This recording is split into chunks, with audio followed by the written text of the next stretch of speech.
अस्सलाम वालेकुम viewers, welcome again to my channel Kamal Ahmad मुखातिब हूं आपसे। आप देख रहे हैं मेरा YouTube channel. Second hand car खरीदने के लिए आप लोगों को मैं आज इस वीडियो के अंदर 4 से 5 ऐसे टिप्स बताऊंगा जो हैं तो बड़े मेजर, लेकिन लोग उनको देखते नहीं है। तो सस्ती कार खरीदने के लिए आपने इन 4 पॉइंट्स को 5 पॉइंट्स को देखना है। और सस्ती कार आप खरीदेंगे तो समझ लें कि जितनी सस्ती कार फंसने के चांसेस उससे भी ज्यादा। तो मैं आज इस वीडियो के अंदर आप लोगों को बताता हूँ कि आपने गाड़ी खरीदने के लिए उसको डीप में जाके, इसके डीप के अंदर तो काफी, अगर हम डीप में जाएं तो बहुत से पॉइंट्स हैं, लेकिन ये 4-5 पॉइंट्स जो वो मेजर हैं जिसको आपको चेक करना बहुत जरूरी है। और अगर आप इनको चेक कर लेते तो समझ लें कि आपने एक अच्छी डील जो है वो खरीद ली है। तो चलते हैं, मैं आपको बताता हूँ कि ये कौन से ऐसे 4-5 पॉइंट हैं जिनको आपने चेक लाजमी कर। तो स्टार्ट करते हैं जी। हम कभी भी आप गाड़ी खरीदने जाते हैं तो आप गाड़ी खरीदते वक्त चमकती हुई चीज देखते हैं कि गाड़ी चमक रही है, उसके टायर चमक रहे हैं, गाड़ी का इंटीरियर चमक रहा है, तो वो बड़ी अच्छी और बड़ी जबरदस्त गाड़ी है। लेकिन ये गलत है। जो 4 पॉइंट्स मैं आपको 4-5 पॉइंट बताने वाला हूं, आपने उनको चेक करना है, चाहे गाड़ी चमक रही है या नहीं चमक रही। लेकिन अगर आप उन 4-5 पॉइंट्स को चेक कर ले तो मेरा गारंटी के साथ मैं आपको कहता हूं कि आप एक डील जो है वो अच्छी उठा सकते हैं और आगे आने वाली मुश्किलों से, मुसीबतों से, परेशानियों से बच सकते हैं। तो सबसे पहले आपको गाड़ी का चेक करने होते हैं पेपर्स, क्योंकि जब आप गाड़ी खरीदने जाते हैं तो आपको जरूरी है कि आप उन गाड़ी के सारे पेपर चेक करें कि उसकी जीडी क्या कह रही है, उसका एक्सपोर्ट सर्टिफिकेट क्या कह रहा है, उसकी रजिस्ट्रेशन क्या कह रही है। अब यहाँ पे मैं आपको थोड़ा बताता चलूं, लोकल में आपने, क्योंकि मेरे सामने जैपनीज गाड़ी है तो मैं आपको इनमें दोनों गाड़ियों का मुतालिक बताऊंगा। लोकल में आपने इनवाइसेस चेक करनी है और इसके जापान के पेपर्स आपने चेक करने हैं। उसके बाद इसमें जो आपकी रजिस्ट्रेशन बुक आती है उस पर आपने चेक करना है कि वो कितने नाम पे ऑलरेडी ट्रांसफर हो चुकी हुई है। और उसके बाद आपने देखना है कि गाड़ी के ऊपर कोई पर्सनल लोन तो नहीं लिया हुआ, गाड़ी लीज तो नहीं है, गाड़ी के ऊपर कोई ऐसा तो नहीं कि गाड़ी कोई उधार की हो और आप मार्केट में खरीदने हैं तो वो उधार की गाड़ी बिक कर आई हुई हो। या उसके बाद आपने चेक करना है कि गाड़ी के ऊपर कोई हैपन तो नहीं है। गाड़ी आपने वो FIA और वो 15 जो होता है वो चेक करवानी है। चाहे आप किसी से भी, इवन आप मेरे से भी गाड़ी खरीदें, आपने ये चीजें लाजमी चेक करनी है। क्योंकि ये जो आज पॉइंट्स मैं आपको बताने वाला हूँ, वीडियो थोड़ी डिफरेंट है लेकिन ये आप सब लोगों के लिए है, ताकि आप इस मेरे टिप्स से, इस वीडियो से जो है वो आप लोगों को फायदा हो और आप किसी धोखे में या किसी स्कैम में ना फंसे। गाड़ी के ऊपर कितने चलान हुए हैं, गाड़ी का कोई टोकन टैक्स पेंडिंग तो नहीं है, और गाड़ी के कागजात जो है वो सारे क्लियर है। इसके लिए आपने 15 करवाना है, इसके लिए आपने एक्साइज में जाना है। और आजकल तो आपके पास वो हेल्पलाइन नंबर भी आप उस पर करें तो आपको गाड़ी की पूरी हिस्ट्री पता चल जाती है। ये वो एक मेजर पॉइंट है जो खरीदने से पहले आपने चेक करना है। उसके बाद इसका दूसरा पॉइंट है गाड़ी का पेंट। मेरे मोहतरम, गाड़ी का पेंट जो है वो याद रखें कि मैंने स्टार्ट पे आपको बताया कि सस्ती जितनी गाड़ी आप खरीदेंगे उतना ज्यादा आपके फंसने के चांसेस होंगे। तो आपने गाड़ी का पेंट चेक करवाना। गाड़ी पेंट तो नहीं है, गाड़ी कहीं से एक्सीडेंटल तो नहीं है, गाड़ी ऐसा तो नहीं कि लीज हुई भी थी और गाड़ी लीज में दोबारा सारी पेंट होगी। याद रखें, आप मार्केट से महंगी बेशक खरीद ले, ओरिजिनल पेंट की गाड़ी खरीदे।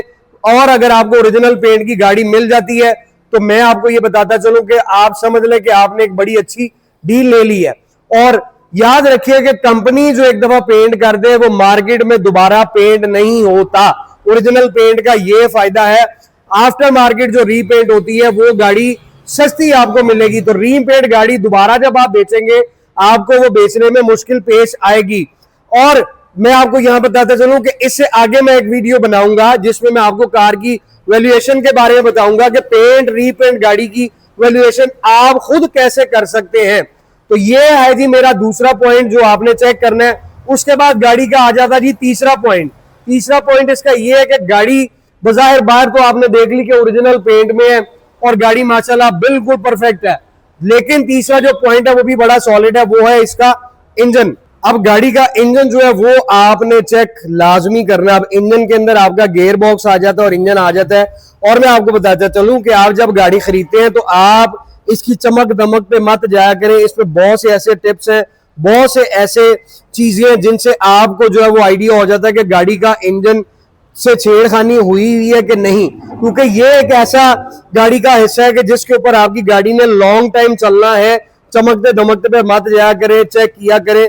और अभी तो मैं भी आपको बताता चलूं कि मेरे साथ भी एक दफा ऐसा स्कैम हो चुका है कि मैं चमकती धमकती चीज पर चला गया, तब मुझे इतना नॉलेज नहीं था, और जब खरीद ली तो पता चला जी कि गाड़ी बाहर तो शोरूम पे जो है वो बिल्कुल टीप टॉप करके खड़ी की हुई थी, मगर उसके इंजन के साथ छेड़खानी हुई थी। उससे आपको जो पता चल जाता है कि ये जो इसके बोल्ट है, अगर आपका इंजन खुला हुआ है तो ये सारे बोल्ट इसके जो है वो इन पे चाबी लगी हुई होगी, और ये बिल्कुल आपको इजीली पता चल जाएगा कि ये ओपन हुए हैं। और गियर बॉक्स से भी आपको आइडिया हो जाता है। तो आप खरीदते वक्त इंजन की पूरी तसल्ली किया करें कि गाड़ी का इंजन खुला हुआ ना हो, और उसके बाद इसकी चेसिस प्लेट से आप इसको देखें कि इसकी चेसिस प्लेट से कोई छेड़खानी तो नहीं हुई हुई। तो चेसिस प्लेट इसकी बिल्कुल ओरिजिनल है, और यहाँ पे भी चेसिस प्लेट आ जाती है, डिफरेंट गाड़ियों की है।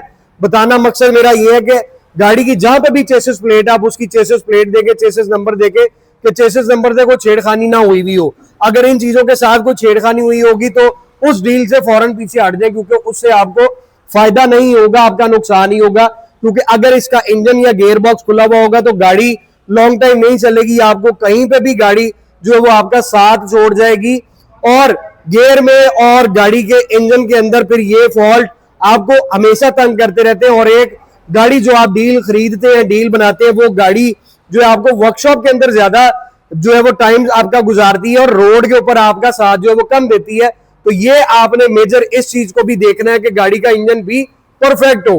के बाद आ जाता है जी गाड़ी का सस्पेंशन। अब सस्पेंशन के अंदर आपके आ जाते हैं जी पार्ट्स। अब ये भी आपने चेक करवाना है कि गाड़ी जो है वो मेंटेनेंस उसकी किस तरह हुई हुई है, मेंटेनेंस प्रॉपर करवाई भी गई है या नहीं करवाएगी। और उसके अंदर मेरे मोहतरम आपने चेक करना है कि अगर मेंटेनेंस गाड़ी हुई हुई है तो इसके जो पार्ट्स हैं वो ओरिजिनल डले हुए हैं, यहाँ के नॉन ओरिजिनल डले हुए, नॉन जेन्युइन जिसको आप बोलते हैं। तो ये चीजें आपको चेक करना एक मुश्किल मरहला तो है, इसके लिए आपको तजर्बे की जरूरत भी पड़ सकती है। मगर ये टिप्स ऐसे हैं, ये पॉइंट्स ऐसे हैं जिसको आम आदमी भी बड़े आराम से चेक कर सकता है। और मेरे मोहतरम मैं अब ये कोशिश भी कर रहा हूं और करता रहूंगा कि मैं आप लोगों के लिए इस तरह के टिप्स, इस तरह की वीडियोस भी लेके आऊं, जिसमें अगर आप गाड़ी कहीं पे भी खरीदने जाते हैं तो आप लोगों को वो वीडियो देके फायदा हो। क्योंकि यूट्यूब के ऊपर मैंने भी देखा कि बहुत ज्यादा डीप के अंदर नहीं बताते, ना ऐसी कोई वीडियोस हैं, बहुत से लोगों ने बनाई भी है लेकिन वर्बली। मैं आज की वीडियो में तो आपको ये मेजर टिप्स बताने वाला हूं और बता रहा हूं। उसके बाद जो है मैं अगली वीडियोस के अंदर आपको डीप जो चेकिंग है, जो वैल्यूएशन है गाड़ी की यूज में, या ब्रांड न्यू या जापानीज या लोकल, वो भी आपको गाइड करूंगा ताकि आप लोगों को उससे भी फायदा हो। उसके बाद सस्पेंशन के बाद एक मेजर और टिप है जिसको आपने चेक करना, जो पॉइंट है वो है जी कार का ऑडोमीटर। अब चली भी गाड़ी होती है जी लाख किलोमीटर, और उसको कर दिया हुआ होता है 50,000 किलोमीटर। अब गाड़ी देखने में तो बड़ी वो उसको बनाया हुआ होता है, बड़ा चमकाया हुआ होता है, लेकिन गाड़ी लाख चली हुई होती है और उसको ऑडोमीटर के साथ छेड़खानी की होती है। अब छेड़खानी जो है वो कैसे पता चलेगी कि आप उसको कैसे जज कर सकते हैं कि हुआ हुआ? तो ये बहुत से डीलर हजरात जो है वो इस तरह का काम कर जाते हैं कि गाड़ी जो है वो ज्यादा चली हुई होती है उसका मीटर पीछे कर देते हैं। उसको भी अगर आप इतना एक्सपीरियंस रखते हैं, अगर आपको इतना तजर्बा है, तो आप गाड़ी के बहुत सी चीजों को देखकर आइडिया लगा सकते हैं कि गाड़ी कितनी चली हुई है, कि कम चली हुई है या ज्यादा चली हुई है। उसमें आ जाता है गाड़ी का कारपेट, उसमें आ जाती है गाड़ी की रूफ, जो उसका रूफ का क्लॉथ है, उससे भी गाड़ी का बड़ा पता चल जाता है, गाड़ी के स्टीयरिंग से पता चल जाता है, गियर नॉब से पता चल जाता है। ये सारी चीजें हैं जो आप उसको देखकर जो है वो जज कर सकते हैं। तो ये एक मुश्किल मरहला है, क्योंकि इंजन भी अगर आप खुला हुआ है तो अगर बहुत से दोस्त हैं वो उसको जज नहीं कर पाते, और इंजन एक दफा मुट्ठी बंद है, अगर वो खुल गया तो समझ लीजिए कि वो दोबारा रीबिल्ड भी अगर आप उसको कर ले तो वो अपनी उस जगह पर नहीं आ सकता, वो आपको काम ही निकालेगा।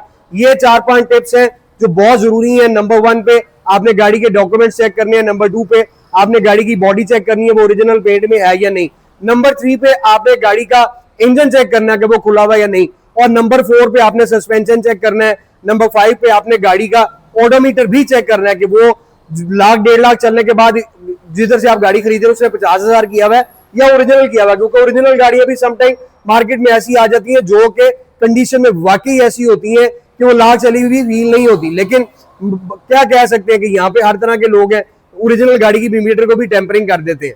तो यकीन जानिए कि अगर आपने ये पॉइंट चेक कर लिए और उसको कामयाब हो गए तो आपको कोई बंदा भी बेवकूफ नहीं बता सकता, चाहे वो शोरूम वाला हो या चाहे वो कोई भी हो।